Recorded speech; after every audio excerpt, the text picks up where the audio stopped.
some stragglers, but we're going to begin. And I want to welcome Harold Meyerson back to DSALA. Many of you may remember that he spoke to us in March 2012 at Griffith Park. It was a wonderful event, and I expect this one to be as well. As you all probably know, Harold is a longtime columnist at the Washington Post.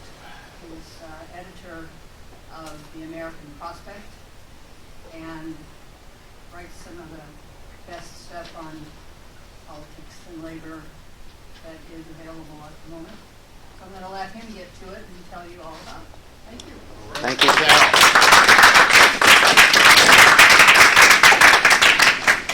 Well, it's great to be here. You went to the trouble of having this meeting across the street from the LA Weekly, which is not what it used to be. But we're also just a block or two from one of the places I had my misspent youth, which is a place called Tito's Tacos around the corner. This was not a business set up by the former president of the former Yugoslavia. Anyway, it is good to be here. Hello, Jack. What I thought I would talk some about the economy, some about politics. There's a lot of stuff going on that I won't cover because I'm not sure that I know more than anyone who just reads the papers, be it on the CIA report that the Senate Intelligence Committee released, although I will say Dianne Feinstein, this is clearly a case where somebody has finally come into her own. In her case, at age 84, she has never done anything this distinctly progressive. So, thank you, Senator Feinstein. We've been waiting a long time, and you have finally delivered. But I want to enough of cheerful news. Let's get depressed. Actually, at the end, I will maybe lighten things up a little. Well, we just went through a disastrous election, but I think let me put it in an even more disastrous and depressing context. Oh, well, there we go. Okay. All right. Let there be. The problems of the Democratic Party are not that dissimilar from the problems of all the parties of the center-left in Europe, which you may have noticed are not faring all that well themselves. The popularity rating of the socialist French government is at about 11%. The Social Democrats in Germany, more or less, seem to be in a permanent secondary position to the Christian Democrat chancellor. The Labour Party has the virtue in Britain of not being the party in government, which is always a better position to be in given the state of the European economy, but is in trouble nonetheless. And I could run through a series of European nations where, interestingly, what you're beginning to get as the European economy continues to really be pretty awful, save in Germany, you're beginning to get the rise of farther left, not all that left really, but farther left and far-right parties as the center fails to do anything to make a much more challenging economy better. And that's what the European parties of the center-left have in common with the Democratic Party. Two things: the fact that capitalism has changed, as I think the announcement said something about that, and it's using their old playbooks. There isn't really much there, either for the parties of the center-left in Europe or the Democrats here, that can address the magnitude of the changes that we've seen in recent decades and seen acutely since 2008, and the failure of the recovery here really to better almost anyone's economic condition except that of the very rich, and the failure of Europe to recover, period.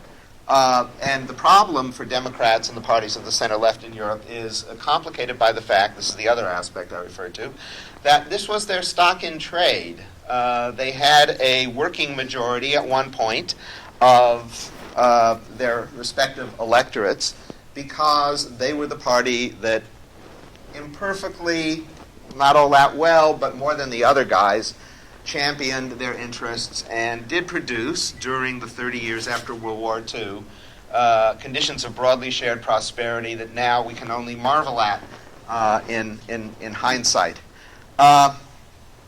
One reason why I think it is so hard for these parties to come to terms with what has happened is that most of the political leaders in these parties came of age at a time when they were dealing with what the German social democratic writer Peter Glotz referred to as the two-thirds society. That is to say, there was, except for the bottom third of the society, there existed in the decades after World War II, coming out of the New Deal and the Fair Deal of Harry Truman, a society where workers benefited from high levels of unionization, when the reforms of the New Deal here and the Social Democrats in Europe created conditions for a certainly broader prosperity than we have here now. Economies were national, corporations were not chasing across borders for cheaper labor,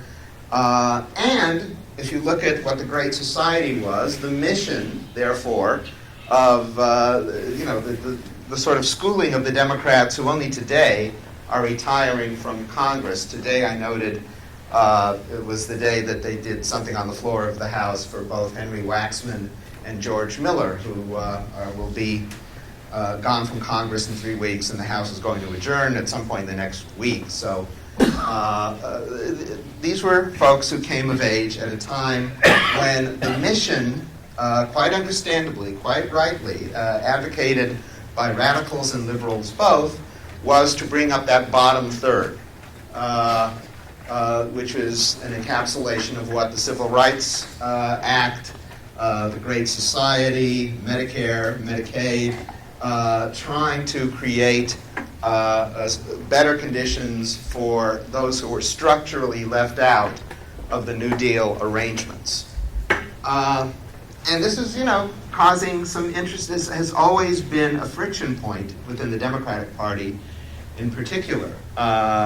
There were many who said, you're by doing this, by backing programs like affirmative actions, you are estranging the white working class. To a certain degree, Chuck Schumer, the senator from New York, said this just within the last week or 10 days, that the Obama administration made a big mistake in pushing for the Affordable Care Act rather than doing more to stimulate the economy generally. Of course, once the Republicans won the 2010 election, there really wasn't a hell of a lot that the Obama administration could do. But from the two-thirds society, thank God for Occupy, I think it is becoming more and more clear, not to people like us who've understood this for a long time, but to an increasing number of people who are somewhat to our right, that really it is now possible to talk politically about a 99 versus 1 economy. A friend of mine, Damon Silvers, who was the policy director of the AFL-CIO in D.C., and a brilliant guy, just sort of crunched some numbers that came out of the Economic Policy Institute, just to give you a sense of how much, how radically, how fundamentally things have changed. They tracked the income growth, all the income growth between 1935, the year that Social Security was enacted, the year that the National Labor Relations Act was enacted, and 1980, when Ronald Reagan was elected. So this 45-year period, which you call the New Deal era in American politics. So if all the income that was added to the gross domestic product, that was added to the national economy, that went to individuals between 1935 and 1980, 70% of it went to the bottom 90%. And then the 90 to 95 percentile in wealth got 11%, 95 to 99 got 12%, the top 1% only got 7%. Okay, let us look at the numbers now from 1997 to today, or the most recent set of income tax reports we have for the Emanuel Size, the Berkeley economics professor, crunches, out of which Damon drew this analysis. So the bottom 90%, which had gotten 70% of all income created in that New Deal era, from 1997 to 2012, it got negative 8.5%. People lost income. 90 to 95 and 95 to 99 did pretty well, but it was about the same percentile they got in the earlier period, still floating around 10% for each of them. The top 1%, which had only gotten 7% of the income growth in the New Deal decades, but from 1997 to 2012, it got 72% of all the individual income in the United States. That is a massive change. And it's a massive change that requires a liberal rethink. It doesn't require a radical rethink, because I think we get this. But it requires a liberal rethink, and I think some of that is in the works, but it's fiercely contested. Much has been made of the Democrats' failure in this past election, which was really across the board. Sort of the two most salient features of this election were losing the white working class vote in the national exit poll on House voting by 30%, which also was the case in some particular states. It's no big surprise to lose the white working class vote in the South by 30% or more. But it's the margin by which Mark Udall lost it in Colorado. Democrats should not be losing the white working class vote in Colorado by 30%. So that was considered, problem one. Problem two was massive lack of turnout in the core Democratic constituencies: Latinos, African Americans, young people. The rising American electorate is a term of art for this, folks. This is sort of the sinking rising American electorate. I crunched some numbers, because if you're trying to figure out how the Republicans elected governors in rock-solid Democratic states like Illinois, like Massachusetts, like Maryland, for God's sakes, look at the voter turnout in Chicago, in Boston, and in Baltimore. In Chicago, it was off by a third. In Baltimore, which is a very heavily African-American city, this is off from a third from the presidential election of 2012, it declined by 70%. Now, and it was an African-American candidate for governor that the Democrats put up in Baltimore. But it just does not seem to be much of a message and much performance on the part of the Democratic Party, which definitely is a factor. Lackluster candidates are also a factor. But since I promised you I wouldn't be totally depressing, what hasn't been covered in the election is races where Democrats who might have lost or should have lost didn't lose, and what they had in common. There were two states that the Republicans looked at long and hard before deciding they couldn't win on the Senate side, that being Oregon, where Jeff Merkley, definitely a progressive Democrat, was running for re-election, and Minnesota, where Al Franken, the former comedian, was, as opposed to the current inadvertent comedians he serves with in the Senate, where Al Franken was running for re-election. The election in Michigan, which is a state that has been moving steadily to the right, which enacted right-to-work laws in Michigan, of all things, partly because when you think about the demise and decline of Detroit, what this means is that hundreds of thousands of African Americans, many of whom would vote Democratic, don't live in Michigan anymore. This is, we're seeing this sort of macro change in which many of the states in the South, well, you wouldn't know it quite yet, are becoming swing states. I mean, it's clearly that's already the case. Virginia, I would say, is on the verge of becoming a straight-out Democratic state because of rising minority population and people from the North moving in. North Carolina, definitely a swing state. Georgia is going to turn at some point in the next decade. But Michigan, Wisconsin, states that used to be rock-solid Democratic states, probably less so. So we have a sort of internal regional shift. But in Michigan, there was thought to be a pretty close Senate race. but the Democrat, Gary Peters, succeeding Carl Levin, pulled that out. And a very close race, which was very hotly contested in New Hampshire, where Jeanne Shaheen defeated Scott Brown, who had been sort of the accidental senator in Massachusetts, lost to Elizabeth Warren, and then moved across the state line to New Hampshire to run against Jeanne Shaheen. So what do these four candidates have in common that the other Democrats who lost don't? And the answer is all of their literature and commercials and stump speeches kept harping on a two-word phrase, Wall Street. There's a wonderful Jeanne Shaheen ad against Scott Brown, who did receive a ton of money, particularly when he ran against Elizabeth Warren, because believe me, the banks did not want Elizabeth Warren in the Senate. There's a wonderful Jeanne Shaheen ad. In 60 seconds, she says Scott Brown's name 7 times and Wall Street 7 times. There's a narrative there, and the narrative is more than simply we're on your side, we know things are tough, we're for workers. It tells a story. It suggests a cause. It names a villain, in this case, actually correctly. If you look at the exit polling, which I always do, there's some interesting things there. I mean, on the one hand, if you ask Americans, do you want to expand the government? Should the government do more services or whatever? Well, it was a conservative electorate that turned out on this past November. According to the exit polling, 36% of the people who voted identified themselves as Republican and 35% as Democrat, which doesn't indicate a shift to the right. It just means Democrats didn't show up.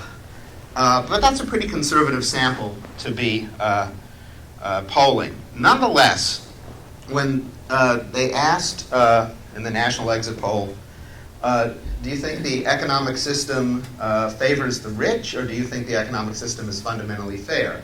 63% of the respondents said it favored the rich. 46% of the Republicans said it favored the rich. There is clearly a divided sensibility among many Americans, which is kind of knee-jerk anti-government, which limits the sorts of things that progressives who are really, running in a tight state can say to a certain degree, but understand sort of the power relationships in the private economy. And I think it's this that progressives have to address, and that you'll see not just Bernie Sanders, but Elizabeth Warren, Sherrod Brown, and others doing. Hillary Clinton we'll get to later.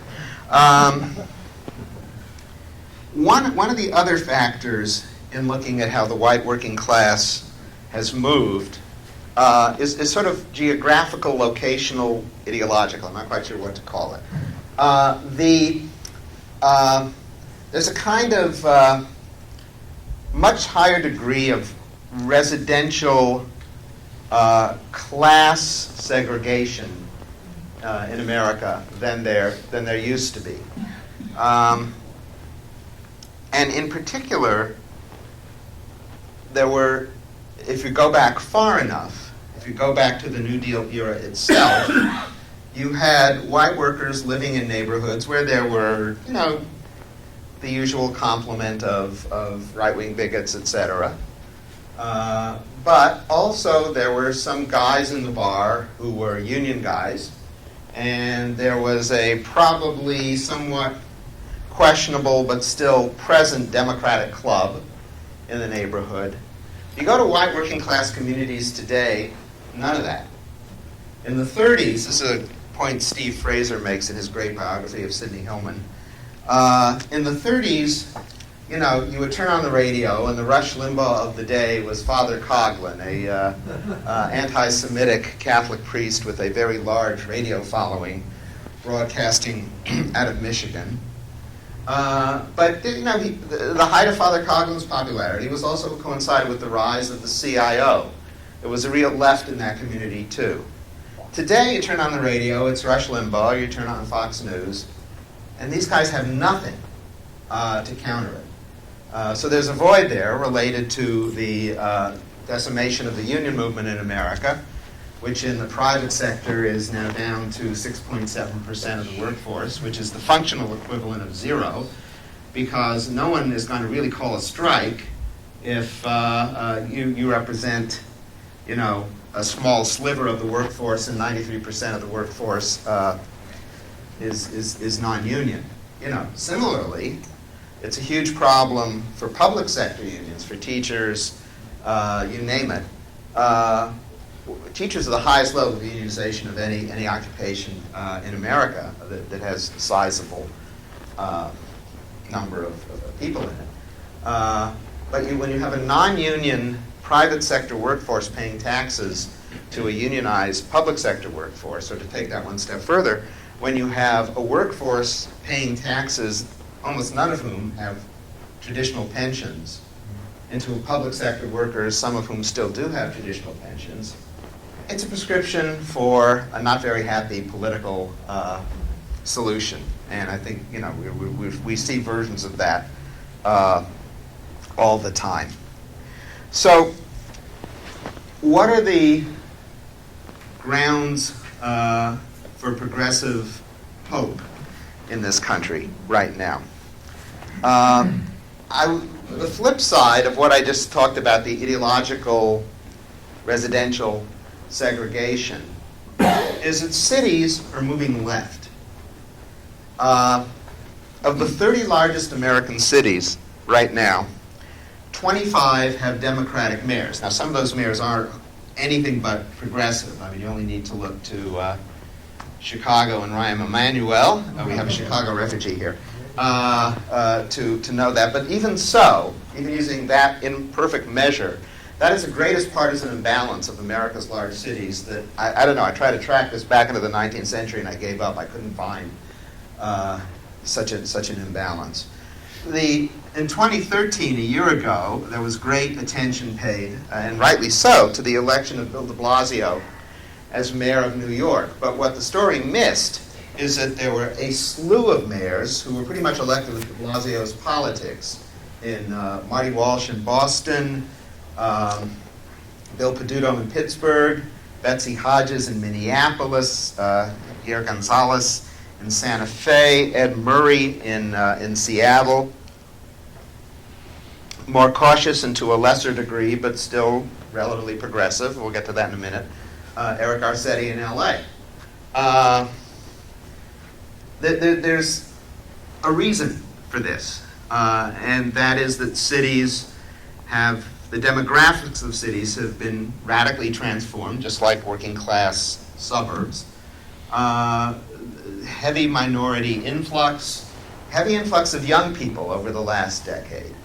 And this is one reason why cities are moving to the left. The other reason is that there's come together political coalitions in these cities, often at times opposed to the democratic establishment, though part of the democratic universe. The centerpieces of which, because I went around looking at this, tend to be not public sector unions, not the city employees, but private sector unions representing low-wage workers who could use a minimum wage hike, janitors unions, hotel worker unions, that kind of stuff. The successor organizations to ACORN, which is to say the most effective African community organizations in African American communities, immigrant rights groups, some environmental groups, and it's these coalitions that have powered all of these folks into office, and oftentimes with majorities on the city council. Or here in LA, I must say, let's pause for a minute, the new majority on the County Board of Supervisors, which is the first time, I think, in Los Angeles history where the County Board of Soups was actually to the left of the LA City Council. But believe me, the trio of Hilda Solis, Sheila Kuehl, and Mark Ridley Thomas, which is, 3 out of 5 votes, that's all you need, is the most progressive municipal government LA has ever seen. So what these cities are doing as best they can, when they have the ability to do so, and that's a function of state law, is they'll raise the minimum wage. San Francisco is a model. San Francisco has passed paid sick day legislation.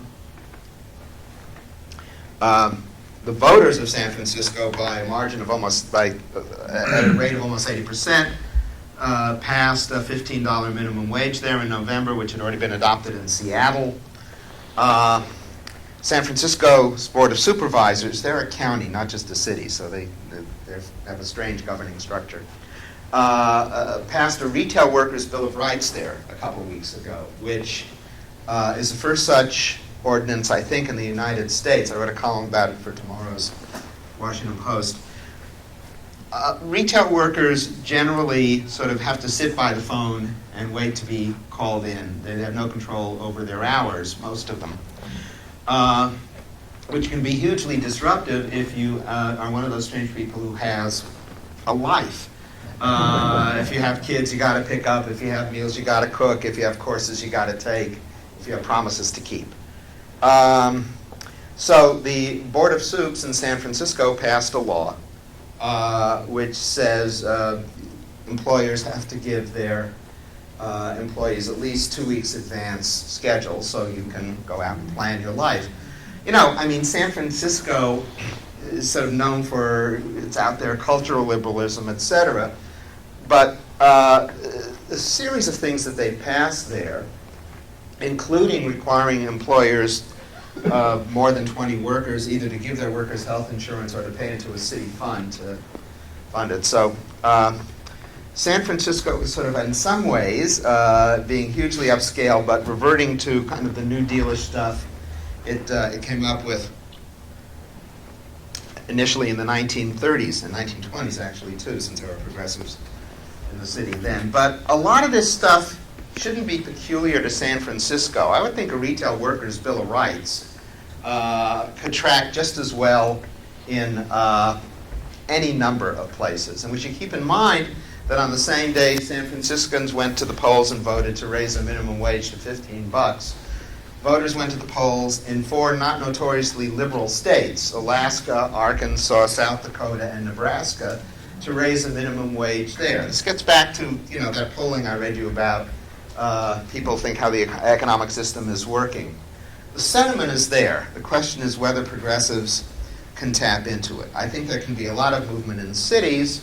I think as well the Democrats and the parties of the center-left in Europe are going to have to more directly confront financial interests. There's this whole, you know, ongoing discussion in D.C., sort of drives me nuts, on the subject of corporate tax reform. Well, you know, this discussion is totally separate from Democrats polling on populism, on what to do to make the economy more egalitarian again. Why don't we just bring them together a little? There was a bill in the California State Senate introduced by Lonnie Hancock, longtime state senator from Berkeley, God bless her, on the state corporation, California's own corporation tax. It would have lowered corporate taxes on corporations whose CEOs make less than 100 times what their median worker makes, and raise them on corporations where the CEO makes more than 100 times what the median worker makes. It's actually got a plurality in the state Senate. It got 19 votes, but it didn't get a majority, which would have been 21, and it didn't get a 2/3 majority, which it needed, which would have been 27 votes in the state Senate. There's an idea I've been pushing, which I am amazed and delighted to see that a guy named William Galston, who was sort of leading intellectual light of the Democratic Leadership Council during the 80s and 90s, a center-right pressure group of the Democratic Party, has endorsed as well. Galston, like me, has noticed that, you know, the time when productivity increases rose at an identical rate as median income in this country ended around 1972. From 1947 and 1972, American productivity rose by 102%, excuse me, and median household income rose by 102%. After that, these two parallel lines start going like this. It's actually a very well-known chart. So Galston came up with this idea, which I did too, that you lower corporate taxes on corporations that pass on the nation's annual productivity increase in form of wage increases to their workers, and raise taxes on corporations that don't. There are a number of things you could do. There is obviously ferocious management and right-wing opposition to unions in this country. I have spent a bunch of time in and done a lot of looking at how Germany has managed more or less to retain its middle class. Some of this is not a great story because some of it relates to the advantage they're taking of the rest of Europe by virtue of the euro and some of their other policies, and they're the exporting power to the rest of Europe when the euro keeps the price of their goods artificially low. But some of it is also the weird German labor and economic system in which there are things called workers' councils. Every company that employs 50 or more workers has to have management meet regularly with workers to work out some issues, not pay, but a lot of other issues, schedules and whatnot. And any corporation that employs 1,000 or more people has to divide its corporate board equally between management representatives here and worker representatives here. Ain't gonna happen, but I'd like somebody to make an issue of this here. I mean, we could lower corporate taxes on corporations that put worker reps on their their boards of directors. I don't see why not. I don't see why that wouldn't be a popular idea.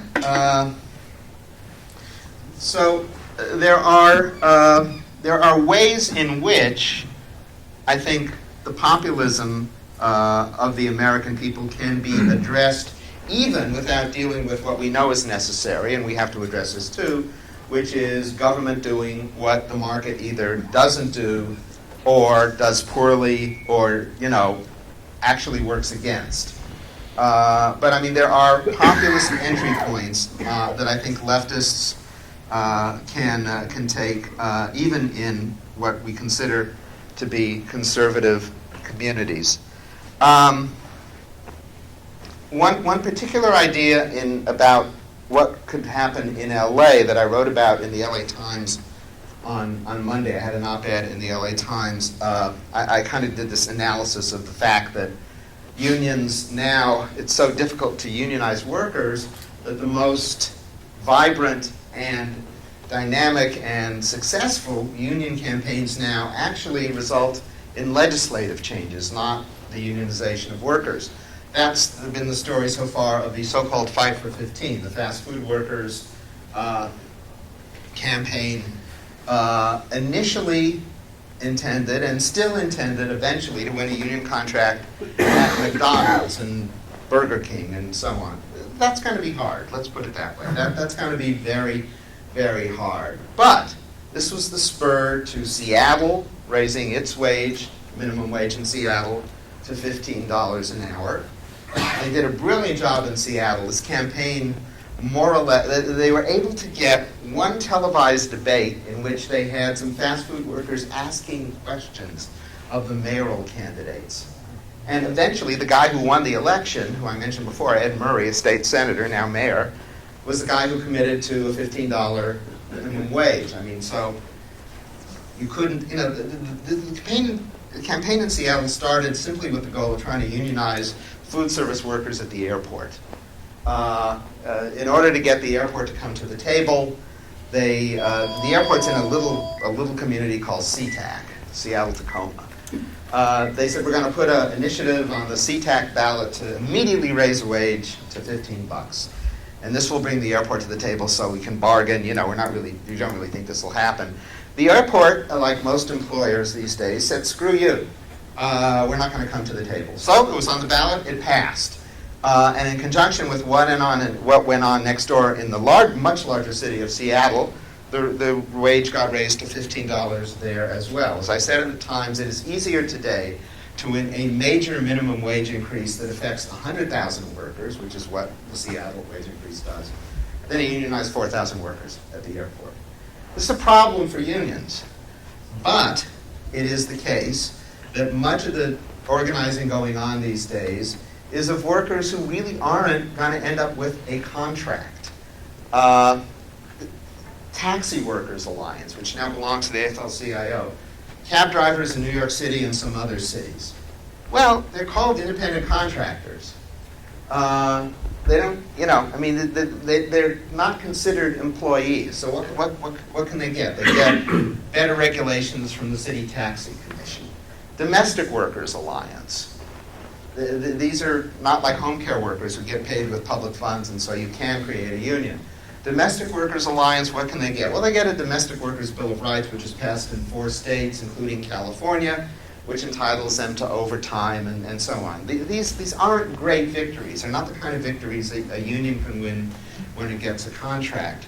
But they're what's there right now. So anyway, what I wrote in the LA Times is that the mayor has proposed raising the minimum wage in LA to $13.25. And there's so many shit. LA is the American capital of shit jobs. There are so many workers who would be affected by that. By the one estimate I've seen, 567,000 workers would see a raise in LA if the minimum wage were raised to $13.25. But LA is just one of 88 cities in LA County. And the Chamber of Commerce says, whoa, well, wait a minute, if you raise a wage here, companies will go there. I mean, I seriously doubt that the Starbucks I was at down there is going to move to Palmdale, but be that as it may, there's certainly a logic to that. Now, there's some other cities, including, I think we're in Culver City right now, I'm not sure. There's some other cities that will probably come along, but 88 cities is a lot.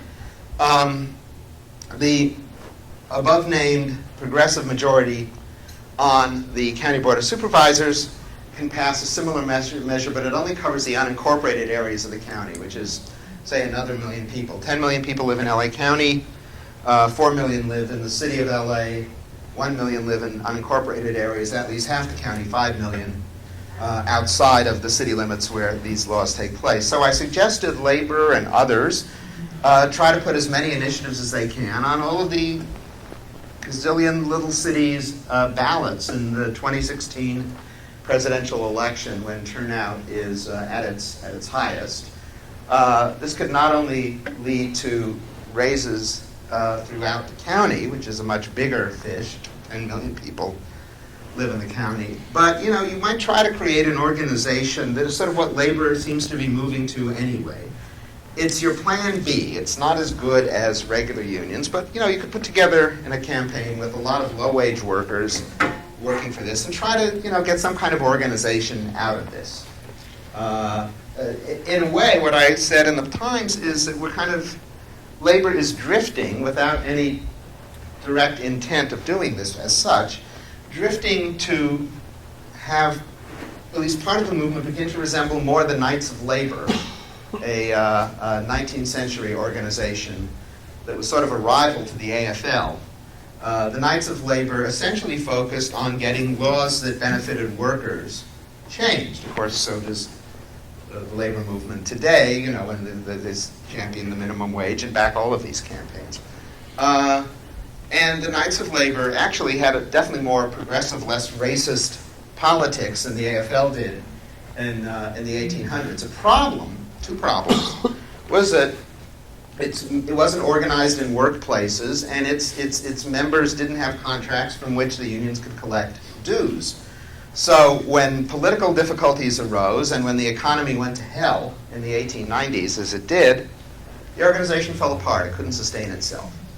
That is a huge problem, but given the almost impossibility of organizing workers in the private sector today, some very good unions still do. Hotel and Restaurant does. The LA Alliance for a New Economy has some brilliant campaigns that result in unionization, but it's small stuff as the number of workers in unions continues to either stagnate or decline.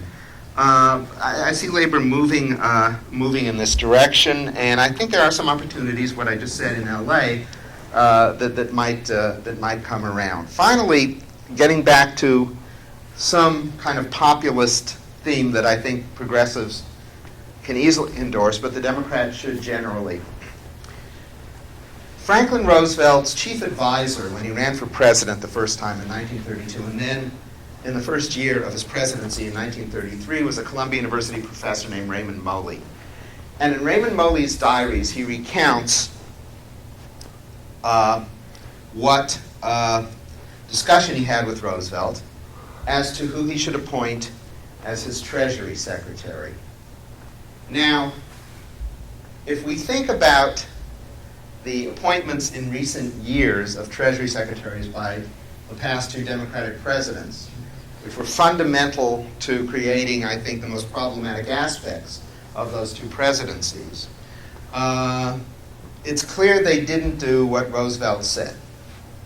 So Moley was talking with Roosevelt, and he said, look, a lot of people are saying you should appoint Carter Glass, who was a senator from Virginia, who later wrote the Glass-Steagall Act the next year, which separated commercial banking from investment banking, which worked just fine until it got mysteriously repealed during the Clinton administration as a favor to Sandy Weill, who owned Citibank. Anyway, the problem with Carter Glass, though, was he wanted a guy named Russell Leffingwell, who was the chief executive at that point of J.P. Morgan, as his deputy. Now, keep in mind, this is late 1932. Unemployment's at 25%, banks are failing left and right. The banks are generally blamed, rightly so, for the crash and for the imbalance of wealth and income in the country. J.P. Morgan, at that point, was sort of famously headquartered at 23 Wall Street. So Roosevelt sits there for a minute, and then he says, no, we can't have anyone from 23. That's not a bad sort of thing to pressure all the Democrats who run for president on. The street number of Goldman Sachs is 200, something or other. The street number of J.P. Morgan is 270 Park Avenue South. If you can't have anyone from 23, I don't know why you should have anyone from 200 or 270. And because it gets to a fundamental issue that the Democrats need to grapple with, and that is, I assure you, the leading problem right now for the people trying to figure out what Hillary Clinton should say and do when she runs for president. The Democratic Party is a party with a lot of populist energy and whose constituents, given those numbers I gave you right at the beginning, have been screwed by the financialization of the economy, by Wall Street. And yet, you may have noticed, those of you who are old enough to know the term, there are no more Rockefeller Republicans left. The Northeast financial elites either drifted to the right with the rest of the Republican Party, or because they couldn't stand the yahoos in the Republican Party, moved into the Democratic Party and gave us Robert Rubin, who gave us Timothy Geithner and Larry Summers, who gave us the failure to regulate derivatives, the repeal of Glass-Steagall, the bailout of the big banks while doing nothing for underwater homeowners in 2009 and 2010. I could go on. I don't think the Democrats or progressives can win unless they draw this line very clearly. Believe me, this is the major topic of discussion in the Hillary Clinton circle right now. What the hell do we say? On the one hand, look, Bill Clinton in particular has political antennae that are great. He knows that this is where the base of the party is at. He fears only Elizabeth Warren, should she enter the race as a challenger to Hillary. Hillary herself, had a one-day experiment of trying to sound like Elizabeth Warren, and then slightly took it back the next day. But it's significant not only for itself, but because this is the fundamental dilemma of the Democratic Party and of liberal parties right now in America. That as money has become increasingly important in American politics, they have become more, what can I say, more dependent upon sources of money, which fundamentally is Wall Street number one, Silicon Valley number two, Hollywood number three for individuals. Hollywood's okay politically. They have an agenda which doesn't really impact much of the rest of this stuff. Silicon Valley could go either way. Wall Street is a huge problem for the economy, but for the Democrats politically. And I think this is an umbilical cord, which the tethering of which is going to be a central issue over the next 2 years for progressives. All right, let me leave it there, and I'll answer anything whether I know anything about it or not.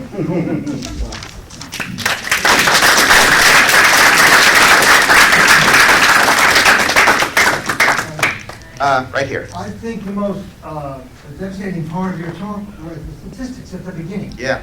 I'd like to get a list of those, grander, write down, but really, that is the most, that froze my blood. Let me try to post that, because there's more. Carol, there's a local DSA, is there a website? Okay. And we will be posting this. I will email it to you, and you can put it up on the website, okay? Good. Okay. Like that. All right. Lady in the back. Well, I guess I'm going to challenge you a little bit about these exit polls. Uh-huh. Because some people, okay, so the people that got elected, okay? But the ballot measures that passed doesn't really compute with who got elected, right? Right. Some people say that the exit polls are no longer to be trusted, that they skew the exit polls to match the votes. I mean, I've been into this election integrity stuff for a long time, and there's a lot of data on this. I don't have it here to rattle off, but that is a possibility. It is, but when I was saying the margin of people who thought the economy was rigged to the rich or was fundamentally fair being 63 to 32, There you go. that's a little big, even if it's only 55 to 39, it's still a major Well, you're making my thing. point, aren't you? I mean, No, what I'm saying is I didn't cite the exit polls all that much, and what I no, did... but I'm just saying yeah. the exit polls relative to the votes still. Who would you vote for? Well, I think my point is this. It doesn't... You can be mistrustful of the economic system, you can hate Wall Street, but you don't find the Democrats really making that case. Oh, for sure, they did. So, Sure, yeah. So there are other things you bring into the voting booth with you. You think that Obama is helping minorities and not you. I mean, there are other considerations. There are really no, contrary to, the media meme, there really are very few single issue voters. A lot goes into people's considerations. All I'm saying is there are levels of openness, I think, in a populist direction. Granted, they are offset by other things that feed into people's politics and sensibilities, including racism.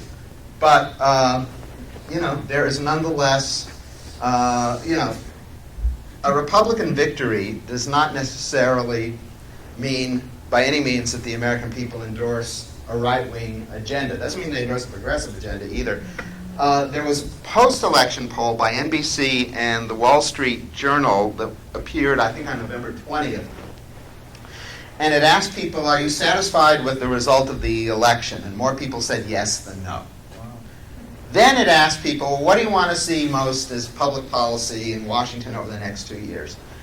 The one issue cited most was reducing student loans. That had 80% support. And the next two, I don't have this in front of me, because I'm not quite sure I can remember.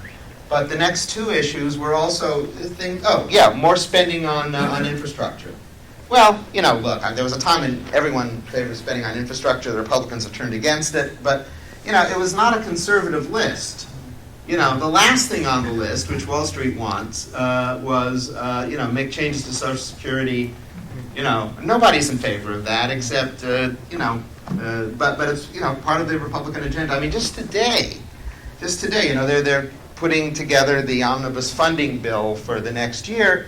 The Republicans slipped in there a proposal to allow commercial banks, which are publicly insured, to get back into trading derivatives.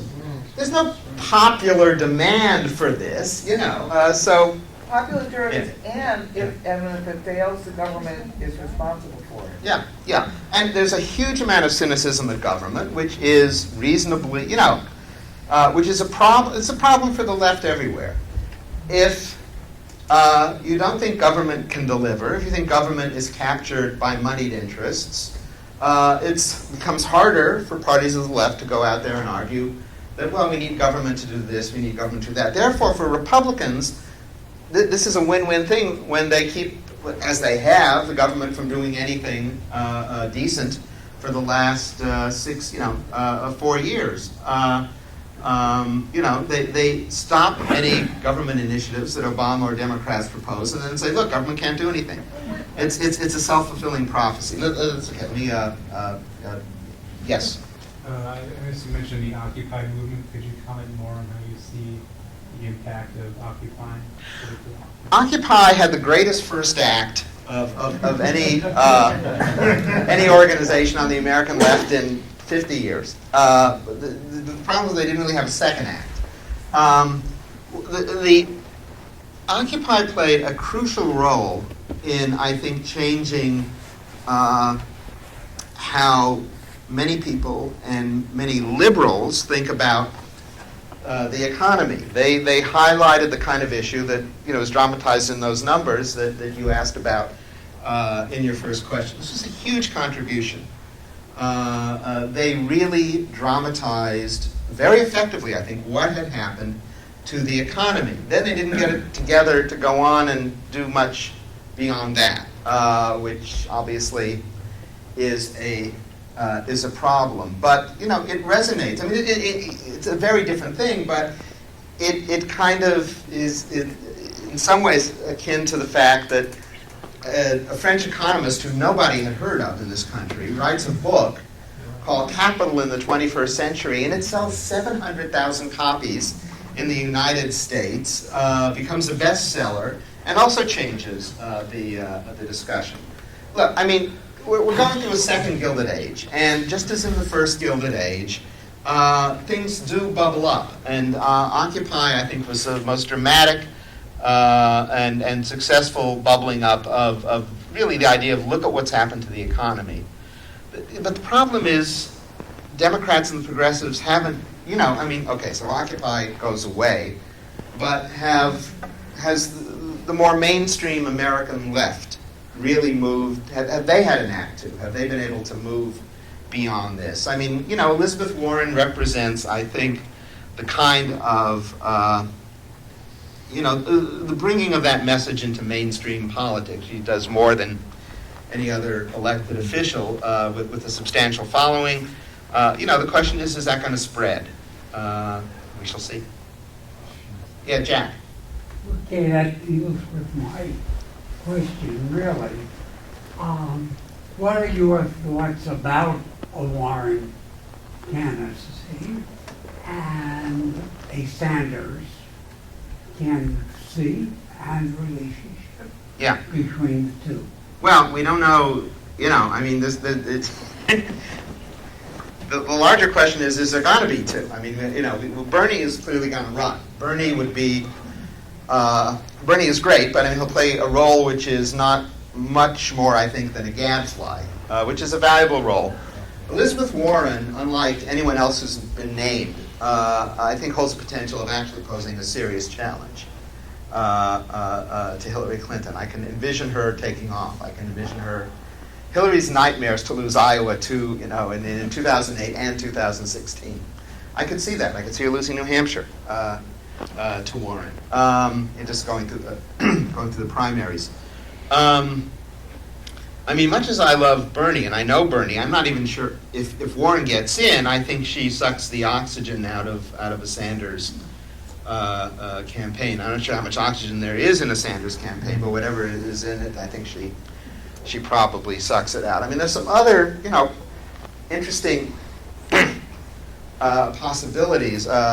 Michael Kazin, who has a book back there for sale, a very good book, called American Dreamers, editor of Dissent, American historian of populism in particular, wrote a piece on the website of the New Republic, this was before the New Republic imploded, saying Sherrod Brown should think about running for president. Sherrod is a senator from Ohio, which is much more of a swing state than Massachusetts or New York, to name the home states at this point of Elizabeth Warren and Hillary Clinton. It's a state with one of the highest percentage of white working class share of the electorate. He's won handily twice, running on opposition to corporate trade, running on populist issues. I know Sherrod. I don't know if he wants to run, but I don't know that Elizabeth Warren wants to run either. But again, the political space is there. I mean, Hillary kind of occupies a ton of political space because she's Hillary. And she's capable of saying good things, and she's capable of doing good things, but she also comes to, the word baggage understates it. But I do think, I mean, usually these campaigns come down to one insurgent and one establishment. And I think that's what's going to happen on the Republican side. If I had to bet, I would bet that Jeb Bush will be the establishment candidate. I'm not sure who the insurgent is. Could be Rand Paul, maybe not. So we shall see. Then there's the very odd and interesting case of Jim Webb, who was Reagan's Secretary of the Navy, got fed up with the Republicans as a result of their response to Katrina, opposed the Iraqi war and unseated George Allen as senator from Virginia in 2006, gives a great kind of populist speech, but he's an interesting guy. He identifies completely with Appalachian whites, and while he says, while he makes some of his anti-Wall Street stuff, you can't tell what he said, you can't tell what Bernie Sanders says. But by the same token, the guy really represents a sensibility of a brilliant guy coming out of the hollows of West Virginia. So this affirmative action stuff he doesn't like, some of this feminism stuff he doesn't like. He's a kind of populist we don't, he's an odd fit in the Democratic Party, he's an odd fit in the Republican Party. But on economics, but this is merely to sort of illustrate how much space is there on the economic playing field, and we'll see what happens. But I think if Elizabeth Warren runs, I think Bernie would almost kind of gladly bow out, actually. Jay, yeah. Well, I'm looking at trends going forward, 2016, interested in your take, in particular the shared economy idea. Recently there's been a lot of negative press on Uber in particular, which had, as you know, grown very strong. Airbnb is happening all over, although some places much less obvious than others. Along with that, there's this whole celebrity mentality in this country that people tend to spend more credence to the 5 football players on the Ferguson protest than they may to Eric Holder or some of the officials. So there's like these trends of popular opinion makers which are totally outside of otherwise the established structure. Do you see these kinds of trends that are really happening far and away from all the gray-haired people in this audience tonight, of the new generation being a different kind of electorate 2 or 3 years from now? Not to mention the gray beard in front of the room here. Me. Well, there's like 2.5 questions there. I mean, people have always paid more attention to 5 football players than to the Attorney General, whoever the Attorney General may be, possible exception of Robert Kennedy when he was Attorney General and John Mitchell when he was going to jail. I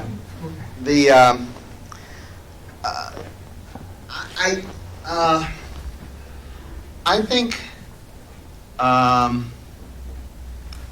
as for the sharing economy, it's had a fascinating week. Uber got,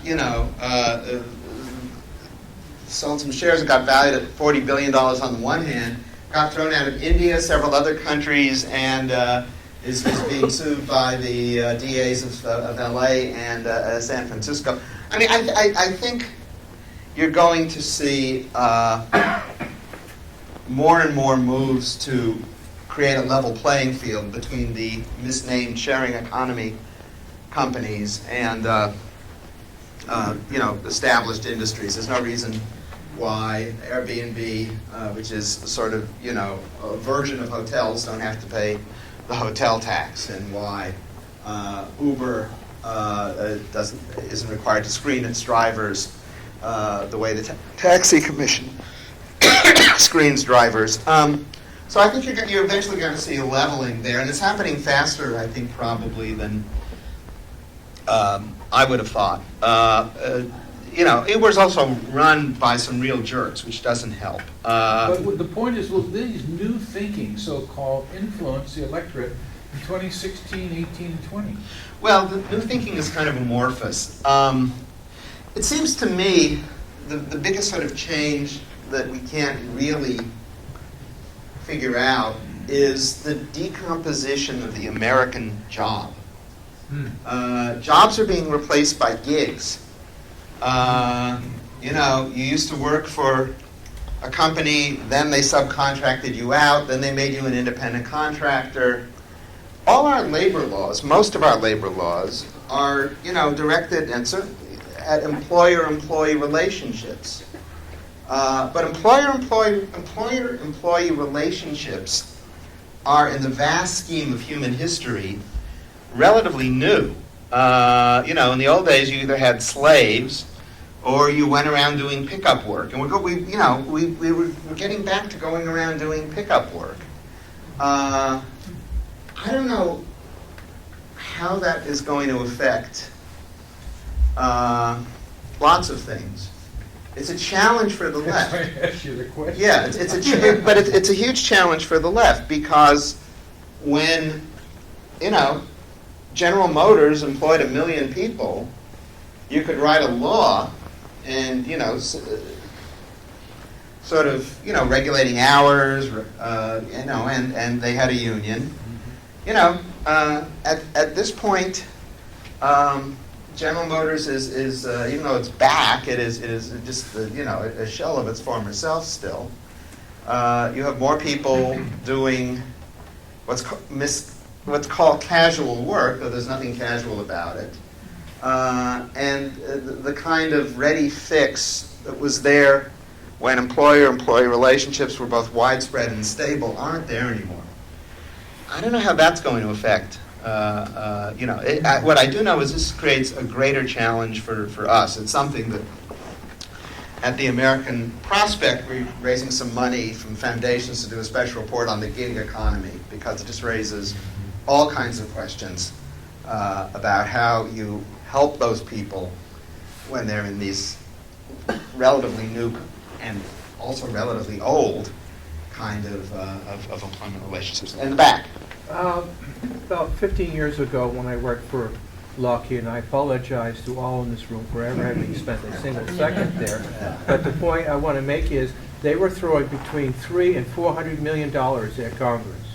My point is, it's in the billions now. Yeah. And so I guess what I'm trying to say is, given that kind of money and the messages that you hear over and over and over again, what kind of chance does democracy have at all?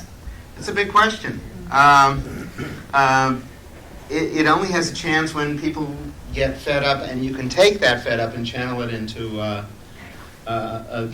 good direction. And it ain't going to get any better until there's a different majority on the Supreme Court. That's for sure. The Supreme Court in Buckley v. Vallejo in 1976 opened the door for all of this, and a succession of rulings thereafter have just confirmed this. To get a good Supreme Court, you need a good president and a good Congress. So, a bit of this is kind of circular, unfortunately. Yeah. Okay, boy, okay, lady in green. That's you, yes. Is that green? Okay, all right, okay, just checking. I remember when the Tea Party started with the grievances against Wall Street, and I remember thinking how tragic that the left wasn't picking up on it. Do you see any possibility, if more of the anti-Wall Street, gets articulated, of any possibility of those people joining? Not not directly, no. I think a lot of the white working class vote is up for grabs. I don't think that most of the Tea Party vote is up for grabs. But I mentioned Sherrod Brown from Ohio before. Sherrod Brown co-authored a bill with David Vitter, who is a very right-wing Republican senator from Louisiana, which would require banks to divest their assets and break up if their assets exceed 10% of all bank deposits in the country. So, I mean, the hatred of big banks has been a staple of, actually the American people for a very long time. It has its right-wing face, it has its left-wing face. The right-wing face is frequently anti-Semitic, the left-wing face isn't. I think on issues like that, there are grounds for reaching out. I think, and a guy named Andy Levison has done incredible research into beliefs of white working class, etc. And Andy, thinks that Democrats routinely get about 20% of that vote. The right gets 30%, and the other 50% in varying degrees can be up for grabs. But there's no question that the sort of Clinton-Obama policies, in good ways and in bad ways, both, have estranged, for good reasons and for bad reasons, have estranged most of that 50%. Sir, yes? Back to the white working class. I just saw the polls of white Americans reacting to the black issue, and the gap is widening. I mean, the bottom line is that the whites basically trust the police, feel it's all. My point is that as long as you have the racial issue,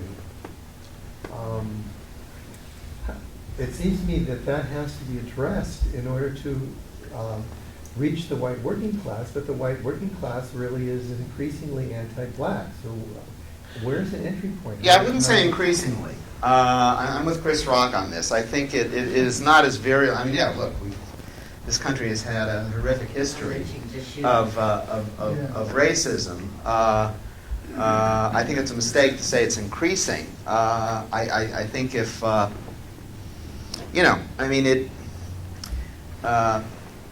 it goes back and forth. But policing issues, housing issues, things like this tend to bring out the worst reactions, particularly in the white working class, which is a group that is historically way overrepresented in police and fire departments. Although, in a city like LA, and there have been considerable efforts to diversify the department, not only racially, but along gender lines as well. It's obviously a huge problem. By the same token, if kind of depending on where you can direct the discussion, I think there's always grounds for hope. We should keep in mind that there was a generation in the 1880s and 1890s of Southern populists in movements that were biracial that were concerned about, the tyranny of the banks and things like this, that were eventually defeated by, rabid segregationist racists. But if something like that can emerge in North and South Carolina and Georgia, and it did in the 1880s and for a while in the 1890s, I wouldn't despair of this. You're not. It doesn't require a kumbaya session to assemble, a progressive alliance. Neither can the racism go unchecked. What? Like the Moral Mondays? Yeah, Moral Mondays is really interesting. I just edited this. It came in at 6,700 words. Now it's down to 5,200 words. Article on Moral Mondays for the next issue of the American Prospect. This is the group in North Carolina, led by the very charismatic minister who is the head of the NAACP in North Carolina. But they've been protesting, the real shift of the state under Republican rule to the far right, restrictions on voting, not taking the federal Medicaid money, and just a whole slew of generally rotten policies, and they have worked to include a real kind of diversity and a notable diversity for a group with its roots in the black church. I mean, when it gets into defending gay rights as vociferously as they have and whatnot, and some of the most traditional black church organizations, that's a real progress. That's on the one hand. On the other hand, this is a group that really didn't know how to put together an electoral infrastructure this past fall, which is one reason why the Democrat, that's another point, the Democrat Kay Hagan was defeated when a lot of people thought she would win in her bid for the Senate. Part of the issue here, though, I talked before about how the South is changing in a more progressive direction, and the Upper Midwest may be changing the other way.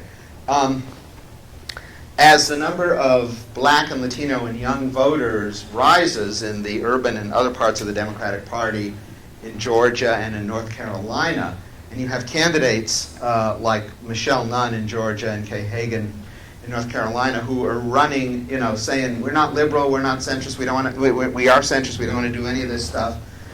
Suddenly there's a price to be paid by estranging your potential liberal vote and your potential African American Latino vote. Part of the failure in a place like North Carolina was that of Moral Monday not really getting its sea legs yet in a political, operational sense, and part of it is candidates talking to the Old South as the Old South changes, I think, ultimately in a somewhat more positive direction. Yeah. Oh, thanks. So we've been concentrating mostly on domestic issues, both economic and cultural. Right. So I want to ask you a question about foreign relations. Some of our most so-called progressive Democrats continue to voice opinions about support for the Middle East during wars and for the state of Israel. For instance, Franken voted for funding. I'm not sure about Sherrod Brown, but I believe most of the Democrats did.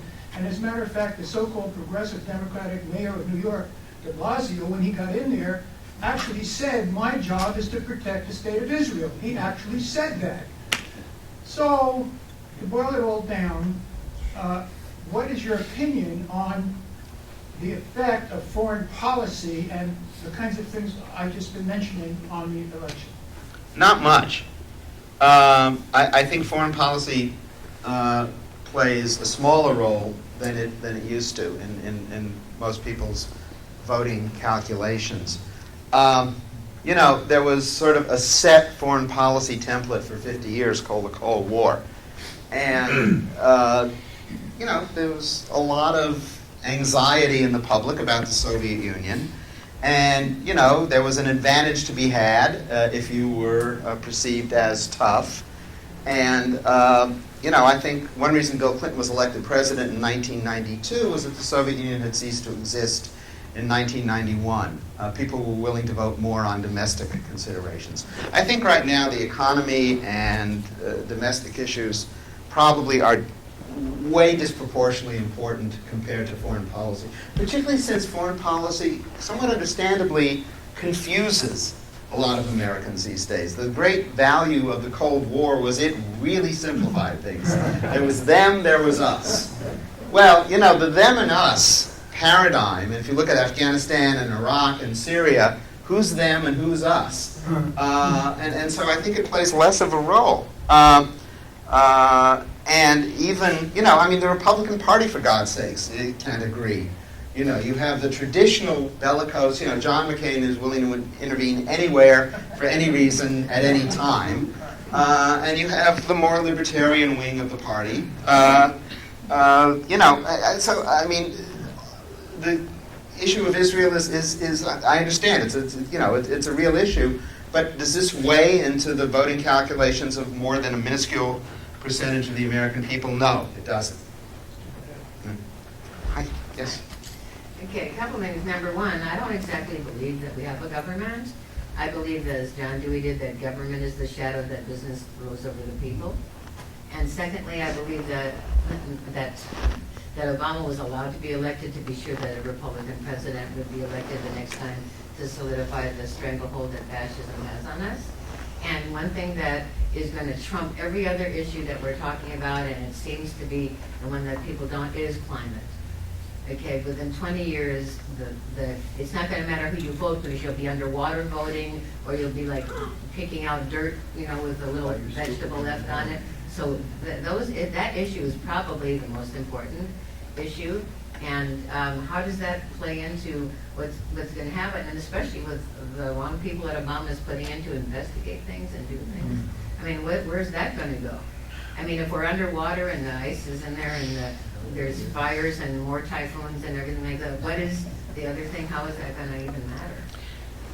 I think the main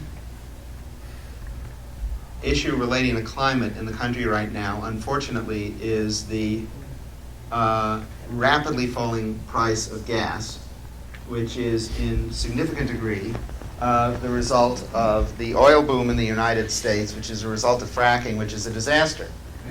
And so, wholly apart from any partisan politics or even business influence, the tendency towards denialism on climate change is huge. There's another piece I edited in the forthcoming issue of the American Prospect about the city of Norfolk, which is where the Atlantic Fleet is headquartered, and which more than any other part of the United States is sinking. Now, the Navy has some people. You know, the Navy doesn't want its largest Navy base to sink. So the Navy has some people who said, Christ, we really got to do something. They've been lobbying, like, the Virginia government to do some climate change stuff. And also, you know, you got to build seawalls, whatnot. The level of denialism, even in the city of Norfolk, where people now, you know, there was the wonderful young lady who wrote this piece. When at the Prospect, we always have these great 23-year-olds. You know, had the scene of people sort of sloshing to church on Sunday. Not that it had rained, it's just that the water is rising and the land is sinking. The level of denialism is really profound, and because it is linked to the fear of economic sacrifice on the part of a nation of the United States, where people have been involuntarily sacrificed over the last 40 years to the changes in the economy, it's really hard. It's really hard.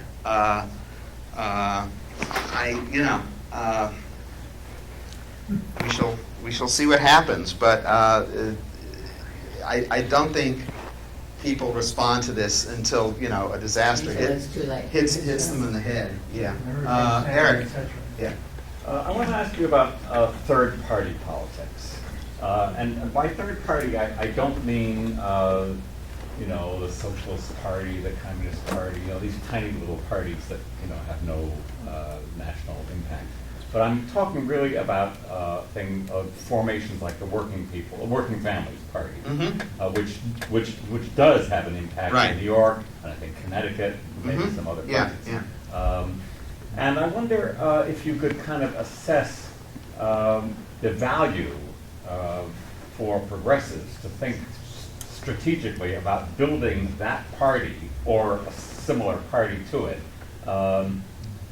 maybe in lieu of putting their efforts into Democratic parties. Well, I didn't edit a long piece on the Working Families Party, the American Prospect. I wrote one, 7,000 words.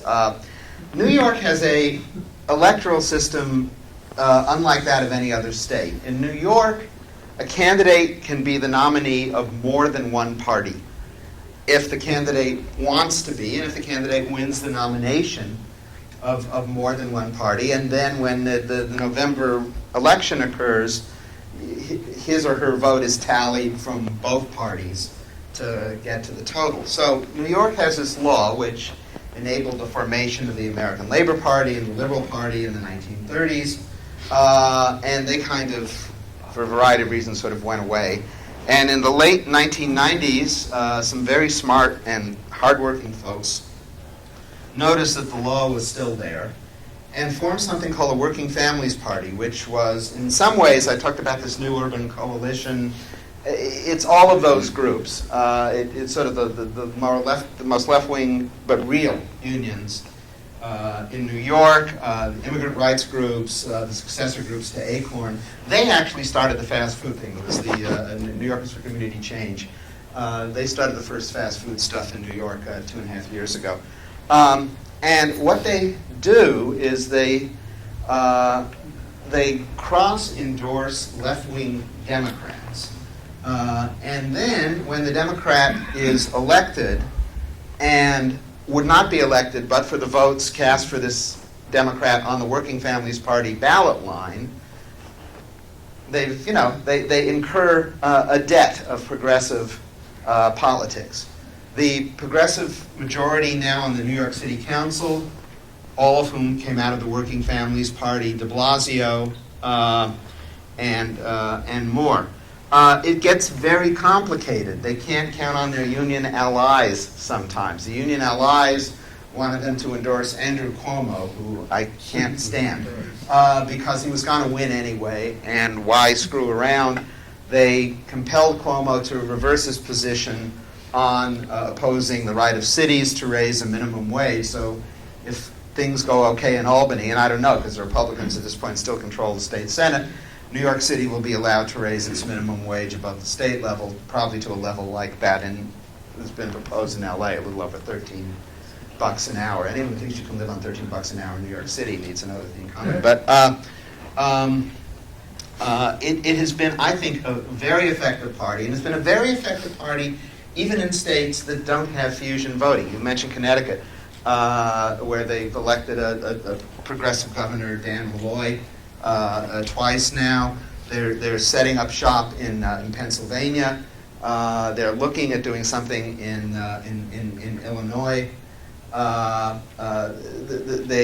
They are largely responsible for New York's repeal of the Rockefeller drug laws, which were the most draconian drug laws that essentially, the effect of the drug law was you were jailed for your skin color, basically. That was your,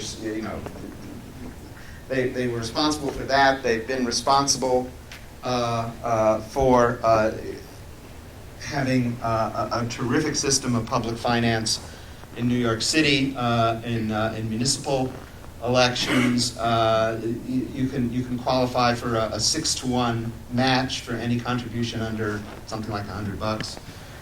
And there are some, really good, young, poor, not very well connected progressive organizers on the New York City Council because of that law. They've done some really good stuff, and I think it is hopeful. Now, Danny Cantor, who is the founder of the party, said he learned a lesson from the Tea Party, that he used to think fusion, the electoral system of New York, was absolutely critical. And when he saw sort of the rise of the Tea Party in the Republican Party, he said, well, maybe you just need to build this distinct group, and it helps, I guess, if you call yourself a party, and provide all the kinds of pressure, with all of these allies that I mentioned, that they've done in New York and elsewhere. I mean, they do one thing that just, they're really a party. I mean, they have, I said they're kind of like a left-wing Tammany Hall minus the corruption. They have tons of young people on staff. And unlike, any other, operation of the left that hires young people and sends them out there, they give them exquisite training. They give them benefits, for God's sake. There are no canvassers in the United States who get benefits, along with their job. You get insurance, this doesn't happen. They do it, and what they've done, they have something called the pipeline program. There are all these members of the state legislature, and they find some attractive progressive candidate. This is something that the right does, and they run for school board, or they run for water board or something. But they're in place for when the incumbent leaves for whatever reason. They have progressive candidates ready all around the state for that eventuality. California, for God's sakes, we have term limits. They don't there. That would be terrific. If we had that. I mean, it used to be, you counted upon when he was alive, the head of the LA County Federation of Labor, Miguel Contreras, who was a political genius, to see that something was going to be term limited out, and he would, pick a generally pretty good person for that seat years before, and but this can be done democratically by a lot of groups if you put the infrastructure together as they've done in New York. Carol, how long do you want me to go? Until I drop? Why don't I take? I'll take 3 more questions. Okay. Okay. There. Yes. Yeah, I would argue that we're seeing right now the second act of Occupy, which is the Ferguson Solidarity Movement. Mm-hmm. And one of the commonalities that they have is both their dependency on social media, and that outside the sort of white, and among other things, one of the groups that is active in this, a lot of immigrant groups are active in this, but worker centers, which are built around immigrant groups, but it's very, my notice to appear is in my pocket. I mean, good for you. It's real easy to get arrested in these demonstrations, yes. Especially in LA, I'll tell you that. You don't have to do anything, just stand there. Well, you're wearing a provocative hat, see, right, so you're obviously a threat to public safety. It's really interesting because it's really young. I'll tell you how young it is. A lot of the people who are active in it are too young to have been involved in the Occupy movement. All right, and I watch on TV and in live streaming. It's going on all over the place. I mean, and I'm talking to people in New York. They shut down Manhattan. So I suppose I would like you to comment a little bit on the role of mass movements and the role of movements outside the white working class. Sure. Whites are supposed to be a minority in 2 decades or something like that. So that would seem to matter. Yeah. And also the role of social media in building. Well, social media, is just the new condition of life, and so you would expect any movement, left or right, to use social media, particularly if it's, most of the people in the movement are young, because, people of my age, there are certain things I do and certain things I don't do on media, because it's, anyway, we all know about that. Generally in America, what produces social change is movements rather than parties. If we had a parliamentary system, that might be different, but we don't. And the great changes for the better, certainly in this country, have come about from movements that began outside the electoral process, but eventually profoundly influenced, be it the civil rights movement of the 60s, the labor movement of the 30s, or the gay rights movement, or the Dreamers in the immigration movement. Look, the reason we have Obama's executive order, limited though it be, is because the immigrant advocates, put together a movement of these wonderfully attractive kids, who are this great face on the cause of immigrant gaining rights.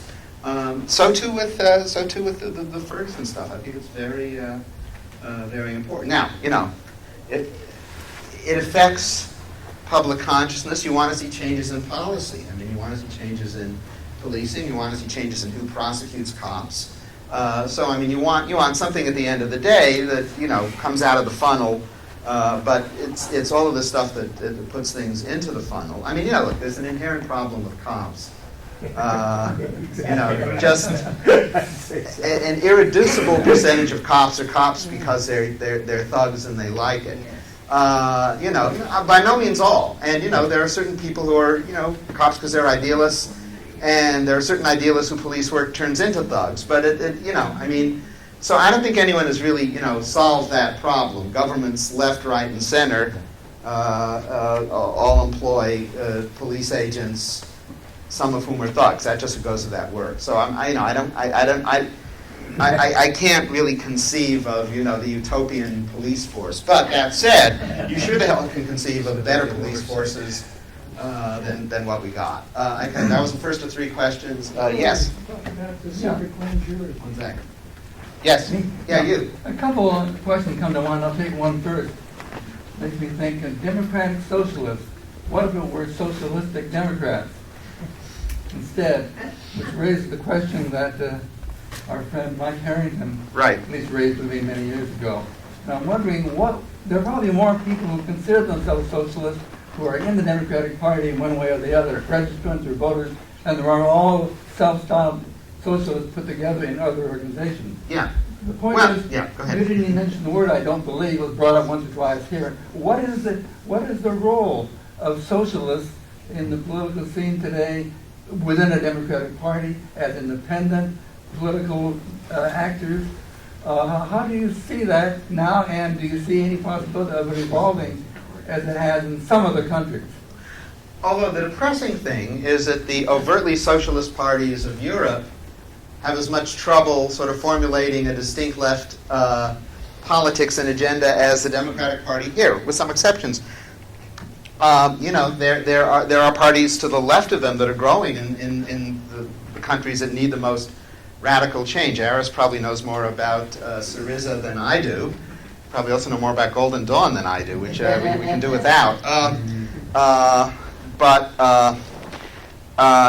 are more socialists in the Democratic Party in the U.S. than not, for the same reason I think that fish tend to be in the sea. And for the same reason that I just said here, that social change in America, given our screwed up constitutional system, comes from movements, not parties. So I think to obsess, with the very real exception of the kind of thing that Eric asked me about, the Working Families Party in New York, believe me, the leaders of that party think of themselves as democratic socialists, but they've sort of found a way to be relevant. I think the best we can do is to push the envelope and be relevant in as a progressive direction as we can to try to influence more mass organizations and finally this amorphous muck called the Democratic Party. So to you, left, progressive, socialist, it's all pretty much the same. The words don't matter except as political rhetoric? Well, this gets back to my discussion of, I think, Bernie Sanders and Elizabeth Warren. Bernie Sanders calls himself a socialist, and he is. Elizabeth Warren doesn't call herself a socialist. If they both run, I bet you there's not going to be any significant difference in policy from one to the other. They're swimming in the same sea, as I said, and perhaps that is a failure of imagination on all our parts. We're in this capitalist system which has grown far worse. We patch it. We try to make things better. We try to change its basic rules. The old verities of socialism about public ownership. Some of it still pertains. God, I wish we had more public banks, like North Dakota, of all strange places. It has a state bank. Some of it doesn't actually seem to affect much.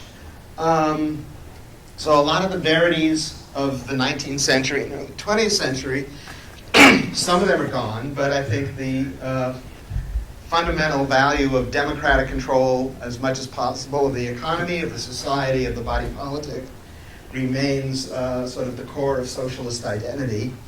And I think there are a lot, I think as capitalism has grown worse, which it has, it creates more space for those arguments. That's what Occupy, without coming with any specific ideological agenda, that's what Occupy demonstrated.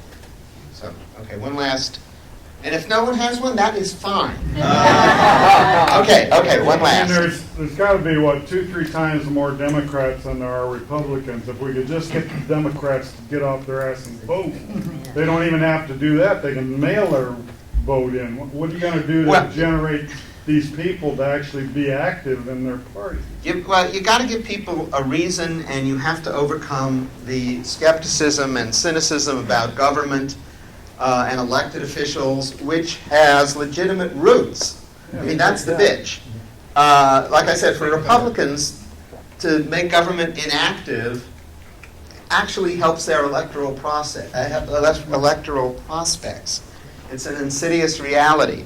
And no major nation has its founding ideology in such anti-government sentiment as the United States. And it's been a kind of albatross around progressives' necks in this country for a very long time. But, you know, as the brother with the hat said in the back, there's a lot going on. Young people, despite some of the reporting on the 2014 vote, remain a distinctly progressive cohort in this country. But you've got to, we've got to explain the world to them, and you know, we've got to come up with some plausible vision of how to fix it. There was just I was reading this somewhere, like in the 1970s, looking at people from ages like 25 to 30 in California, 1 out of 5 still live with their parents. Today it's 1 out of 3. That is a system which is profoundly not working, not just in general, but for young people in particular, be it the cops, or be it just the whole goddamn economy, in which even, you know, half of young people who are college graduates are working in jobs which do not require a college degree. We have under-rewarded them hugely, and we're socking them and their parents, sometimes even their grandparents, with the student loan debt, which some people carry for decades. So I think we know what the issues are. I think we know what the challenges are, and I think there is potential there for hope. But it requires, I think, a radical politics sanely applied. And with that, I will stop.